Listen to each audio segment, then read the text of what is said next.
So the Chicago Bears just had a pretty big shakeup in their front office, and this is a really under the radar move. It's not getting the attention that it deserves from the media. And there was a blurb just recently about a kind of smaller firing at face value in the Bears front office. And I'm talking about the dismissal of the team's director of football analytics, Krithi Shandakarsan. Hopefully, I'm not butchering that name. He's been with the team since 2022. So why is this change so important? Polls has mentioned many times how big of a role analytics plays in determining things like who to draft, who to keep, even like on-field decisions during games. And in all these things across the board, the Bears, they haven't been exactly stellar. And I also want to cover how maybe this is a lesson. Shandrakasan, he isn't really a football guy and inexperienced. Don't put someone like him in a position that affects so much of the organization this dramatically. And it's also kind of telling when this is happening. The Bears are interviewing a ton of candidates. Some of this is simply getting free views into how others see your organization and how they would shape it.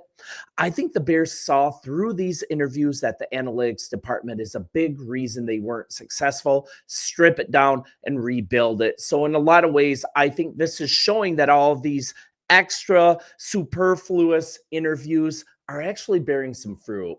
And if you look at this department for Chicago, it was absolutely tiny and it had this guy at the helm. So whoever heads this department is vitally important. Take the Vikings, for example. GM Kwesi Mensah, he's known as an expert with analytics across the board. They have a really beefy analytics department.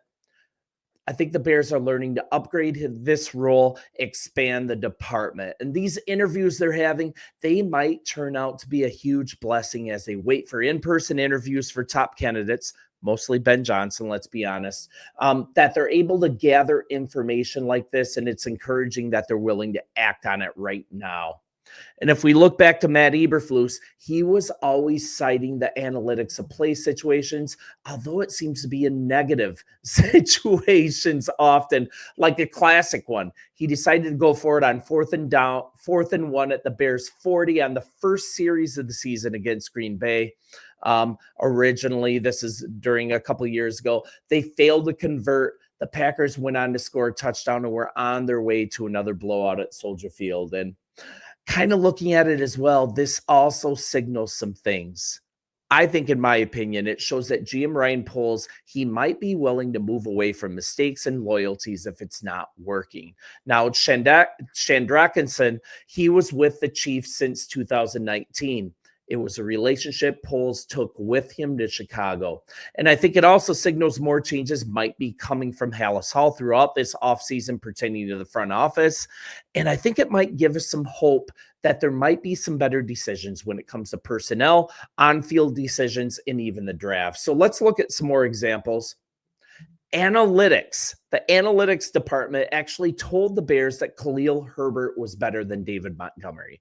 I mean, there's a place for analytics, but you can't move away from the eye test. Just a bad move. And this bad move, it was also heavily influenced by poor analytics in this building. If you dig online, there's like a 10-page report from the Bears analytics department stating why Khalil Herbert was a better player than David Montgomery. We know that's not true because we actually watch with our eyes.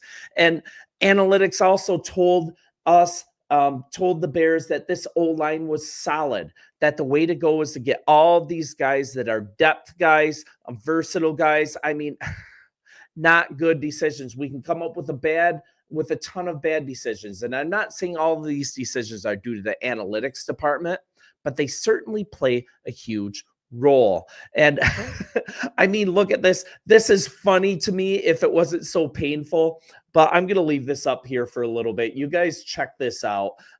This has circulated a ton for a long time. And this says to fix this department. This is an analytics cylinder. And it shows Jones Jr. and Claypool as being the highest scoring Bears on the team, like fully looking at measurables to determine this. You can see how these decisions panned out, right? And the Chicago Bears, this got circulated because the Bears gave an inside look at their process behind trading the number one overall pick in the 2023 NFL draft. And over the course of this is taken from a short YouTube video that they put out. They gave a sneak peek at their internal football conversations. And this included diagrams like this about how they evaluate players on an athletic basis. And from a football fan's perspective, purely, huge mistake, right? This has gotten a ton of ridicule. That's because one of the most notable tidbits from this clip, this featured GM Ryan Poles having honest conversations with his staff, and this diagram was put up featuring an analytics cylinder. It kind of looks like something that your kid would put together for, like, I don't know, for like a statistics class in junior high. It's, I don't know, man.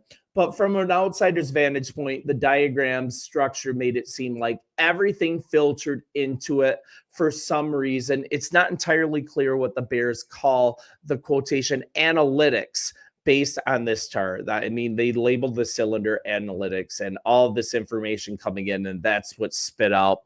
It also seems like strangely out of place to just write analytics on a random graphic.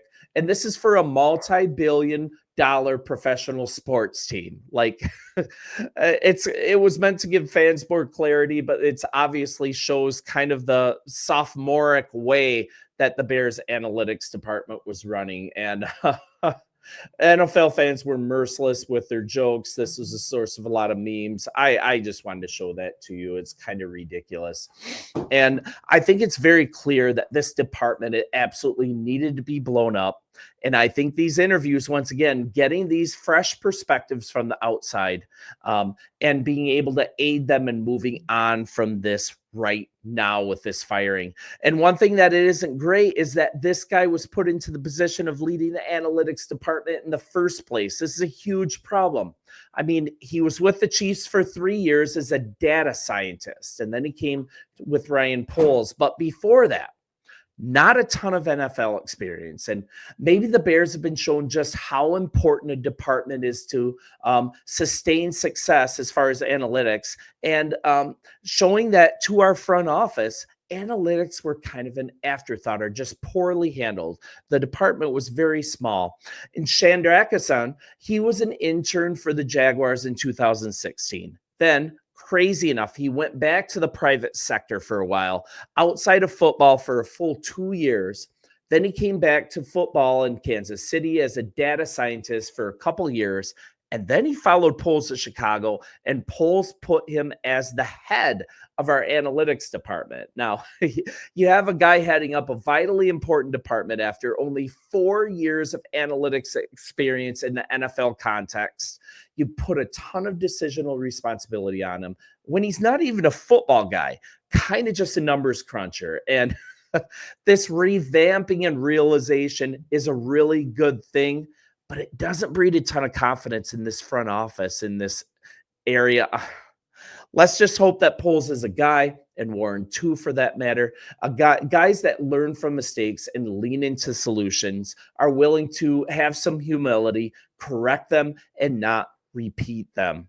From the analytics department to assistant coaches to coordinators, and yes, to the head coach, adapt, learn, move forward in a different direction. And I'm going to be looking really intently on who's hired for this position as a replacement. We've got a couple people in-house. For example, football research analyst Ryan Hubley or Andrea Wright. She's their football admin and analytics coordinator. But maybe I'd rather see someone new to the organization brought in. But regardless, this department is so important, so underrated. Look really intently on who's hired, and also if this department is expanded. And I just wanted to hit on this kind of under the radar move. It just really shows that perhaps these extra interviews are really bearing fruit, and also that our front office is learning and adapting and being willing to follow this advice that they're getting, follow these takes that are coming from the outside, these outside views of our football operations, and be willing to act quickly on this. I think this is so, so important, possibly continue to evolve the way that the Bears approach football operations. But once again, not a lot of confidence either because a guy like this was put in charge in the first place. And it just that cylinder of analytics is going to follow me around for quite a while. And it might actually be funny someday when it stops showing the incompetency of this front office. You guys let me know what you think. Bear down. Let me know if you think that this firing moves the needle and what it signifies for the future. I'll be interacting with you in the comments. Enjoy your Saturday. Enjoy the game today, and we'll talk soon. See ya.